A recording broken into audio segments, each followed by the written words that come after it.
안녕하세요. 금융시장국 시장운영팀장 윤옥자입니다. 요즘 뉴스나 유튜브에서 한국은행이 돈을 너무 많이 풀었다. RP 매입으로 488조 원이나 되는 유동성이 공급됐다. 이런 이야기를 접하신 분들 계실 텐데요. 이런 숫자만 보면 우리 경제에 문제가 생기는 건 아닐까? 유동성이 너무 많아서 환율이 오르는 건가? 이렇게 자연스럽게 걱정이 되실 수도 있지요. 하지만 결론부터 말씀드리면 안심하셔도 됩니다. 계산 방식이 틀린 데서 비롯된 오해거든요. 더구나 한국은행 공개시장 운영의 전체가 아니라 일부만 보고 판단한 결과라는 점에서 사실과는 거리가 있습니다. 그래서 오늘은 이 숫자가 왜 잘못 해석된 것인지, 그리고 한국은행이 막대한 자금을 푼 게 아니라면 실제 모습은 어떤지 차근차근 설명드려 보겠습니다. 먼저 지급준비금, 줄여서 지준이라는 개념부터 설명드리겠습니다. 은행은 예금 인출이나 결제자금 수요에 대비해 일정한 돈을 한국은행에 맡겨두게 되는데요. 이 돈이 바로 지준입니다. 그런데 이 지준은 가만히 고정된 숫자가 아닙니다. 세금이 거치거나 재정이 집행될 때, 한국은행이 금융기관과 외환거래를 할 때, 그 밖에 다양한 금융거래가 발생할 때 지준은 매일같이 늘거나 줄어들지요. 지준의 실제 규모가 은행들이 필요로 하는 수준보다 부족해지면 은행들끼리 자금을 빌리려고 경쟁하게 되고, 그 결과 콜금리는 올라가게 됩니다. 반대로 지준이 필요한 수준을 초과하게 되면 여유 자금이 늘어나면서 콜금리는 내려가게 되지요. 한국은행은 콜금리가 통화정책방향 결정회의에서 정해진 기준금리 수준에서 안정적으로 형성되도록 지준의 총량을 조절합니다. 이 과정이 바로 공개시장 운영입니다. 공개시장 운영을 통해 지준의 양이 필요한 수준으로 맞춰지면 콜금리도 안정되고, 또 이 흐름이 다른 금리로 이어지면서 통화정책이 금융시장 전반으로 파급됩니다. 그래서 공개시장 운영은 통화정책이 금융시장을 통해 경제 전반에 영향을 미치기 시작하는 출발점이라고 볼 수 있습니다. RP 매입은 지준이 일시적으로 부족해질 때 콜금리가 급격히 오르는 것을 막기 위해 지준을 일시적으로 보충해주는 공개시장 운영 수단입니다. 그렇다면 488조 원이라는 숫자는 어디서 나온 걸까요? 지난 1년 동안 이루어진 RP 매입 금액을 단순히 모두 더한 숫자입니다.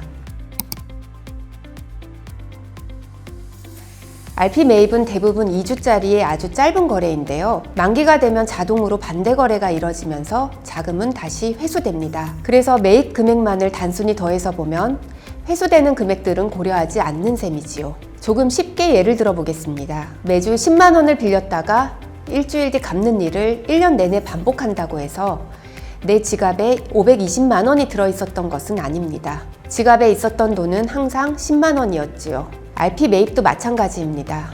그래서 RP 매입 규모를 평가할 때는 거래 금액을 누적해서 더하는 게 아니라 평균적으로 얼마나 남아 있었는지, 즉 평균 잔액을 보는 것이 맞습니다. 이 기준으로 보면 지난해 한국은행의 RP 매입 규모는 488조 원이 아니라 평균 잔액인 15.9조 원입니다. 이제 공개시장 운영의 전체적인 모습도 한번 살펴보겠습니다. 공개시장 운영은 수조에 담긴 물을 관리하는 것과 비슷한데요. RP 매입은 물을 보충하는 작은 수도꼭지라고 할 수 있습니다. 반면 물을 빼내는 큰 수문도 있습니다. 통화안정증권 발행, RP 매각, 통화안정계정 예치 같은 수단들입니다. 수도꼭지를 통해 들어오는 물만 보고 수조에 물이 넘친다고 말할 수는 없겠지요. 수문을 통해 얼마나 많은 물이 빠져나가는지도 함께 봐야 정확한 판단이 가능합니다. 실제로 작년 한 해 동안 RP 매입으로 공급한 지준은 15.9조 원이었지만 통화안정증권 발행, RP 매각 등을 통해 흡수한 지준은 107.9조 원에 달했습니다. 즉 한국은행은 자금을 푼 것이 아니라 오히려 더 많이 걷어들였다고 볼 수 있습니다. 여기서 한 가지 더 살펴볼 점이 있습니다. 만약 한국은행이 공개시장 운영을 통해 과도하게 지준을 공급했다면 콜금리는 기준금리 수준을 지속적으로 밑도는 모습이 나타났어야 할 텐데요. 실제로는 지난해 콜금리는 기준금리 수준을 중심으로 안정적으로 형성됐습니다. 이 점 역시 한국은행이 지준을 과도하게 공급하지 않았다는 하나의 근거로 볼 수 있습니다. 한편 지난해 RP 매입 규모가 다소 늘어난 것도 사실이기는 합니다. 최근 금융시장에서는 자금 흐름이 과거보다 훨씬 빠르고 크게 움직이면서 지준의 변동성도 커지고 있는데요. 이런 환경에서는 지준이 조금만 부족하거나 일시적으로 초과하더라도 콜금리가 기준금리 수준에서 크게 벗어날 가능성이 커집니다.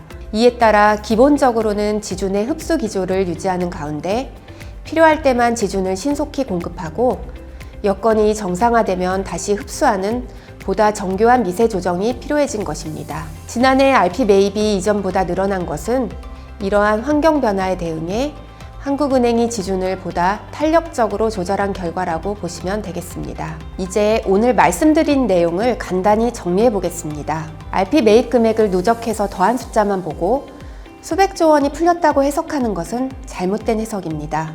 한국은행의 공개시장 운영은 자금을 과도하게 공급하는 정책이 아니라 금융시장이 필요로 하는 만큼의 지준을 안정적으로 유지하는 작업이지요. 그리고 그 결과를 보면 공급보다는 흡수가 훨씬 큰 구조라는 점도 확인할 수 있습니다.